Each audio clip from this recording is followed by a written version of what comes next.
దేవునికి స్తోత్రము.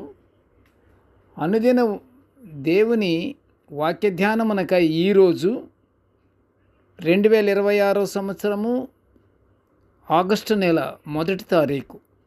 ఈరోజు ధ్యాన వాక్యము పరిశుద్ధ గ్రంథము నుండి అపొస్తలుడైన పౌలు గారు ఎఫెసీయులకు రాసినటువంటి పత్రిక 4వ అధ్యాయము 2వ వచనాన్ని మనం ధ్యానించుకుందాము. వాక్య ధ్యానమునకై సిద్ధపడి ఉన్న ప్రియ దేవుని బిడ్డలారా, మీ అందరికీ క్రీస్తు ప్రభు వారి ప్రశస్త నామములో దీవెనలు శుభములు కలుగునుగాక. మనము నేటి ఈ వాక్యాన్ని చదువుకొని మనము ధ్యానించుకుంటూ ప్రభువుని మహిమపరుచుకుందాము. ధ్యాన వాక్యము ఎఫెసీయులకు 4:2. మీరు పిలువబడిన పిలుపునకు తగినట్టుగా దీర్ఘశాంతముతోనూ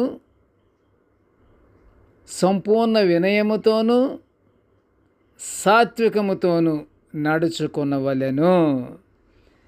ప్రియ దేవుని బిడ్డలారా, నేటి ధ్యానవాక్యము విన్నారు కదా.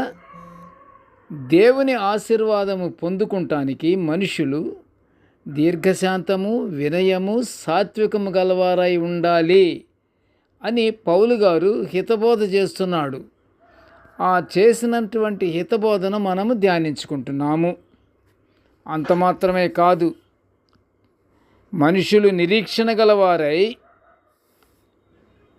దేవుడు ఎంతగానో ఎదురు చూస్తున్నటువంటి విషయాన్ని మనము నిరీక్షణతో ఎదురు చూచుచూ దేవుని ఆశీర్వాదాలు మనం పొందుకోవాలి.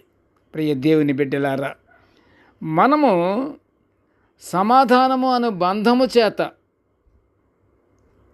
ఆత్మ ద్వారా కలిగించే ఐక్యతను కాపాడుకుంటానికి మనము శ్రద్ధ కలిగిన వారై శ్రద్ధ కలిగి ఉండాలి. మనం శ్రద్ధ కలిగిన వారమై ప్రేమతో ఒకరినొకడు సహించుచు ప్రేమగల ఓర్పు కలిగిన వారమై ఉండాలి అని. ఓర్పు కూడా ప్రేమ కలిగిన ఓర్పు ఉండాలి. ప్రియ దేవుని బిడ్డలారా, ఉండాలని దేవుడు మన నుండి కోరుచున్న విషయము మనకి పరిశుద్ధ గ్రంథము ద్వారా మనకి సెలవిస్తుంది. అయితే వినయముతో ఒకరికొకరు కలిసి జీవించుచున్నప్పుడు ఒకరికొకరు అనుకూల వచనాలే పలకాలి కానీ దుర్భాష ఏదైనను మీ నోట నుండి రానివ్వకండి అని పౌలు గారు ఎఫెసీయులకు రాసిన పత్రికలోనే 4వ అధ్యాయం 29లో మనల్ని హెచ్చరిస్తున్నాడు.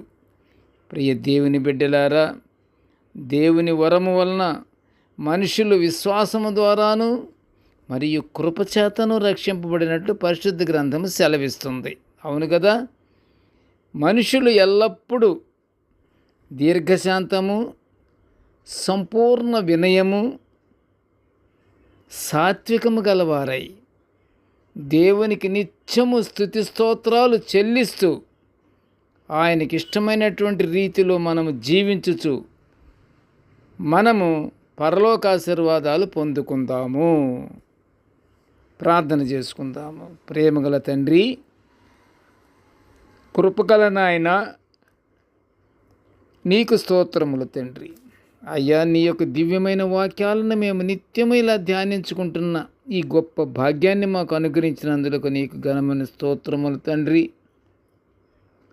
ప్రభు, నేటి వాక్య ధ్యానమును చేయుచున్న మేమందరమును, వాక్య ధ్యానమును వినుచున్న ప్రతి ఒక్కరిని కూడా దేవ ఆశీర్వదించు నాయన, కాపాడు తండ్రి.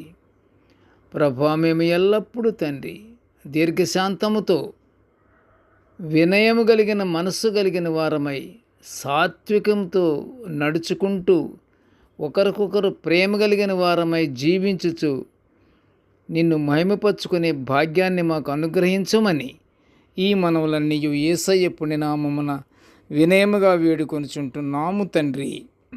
ఆమేన్. దేవుడు మనలందరినీ బహుగా దీవించుగాక. ఆమేన్, ఆమేన్, ఆమేన్.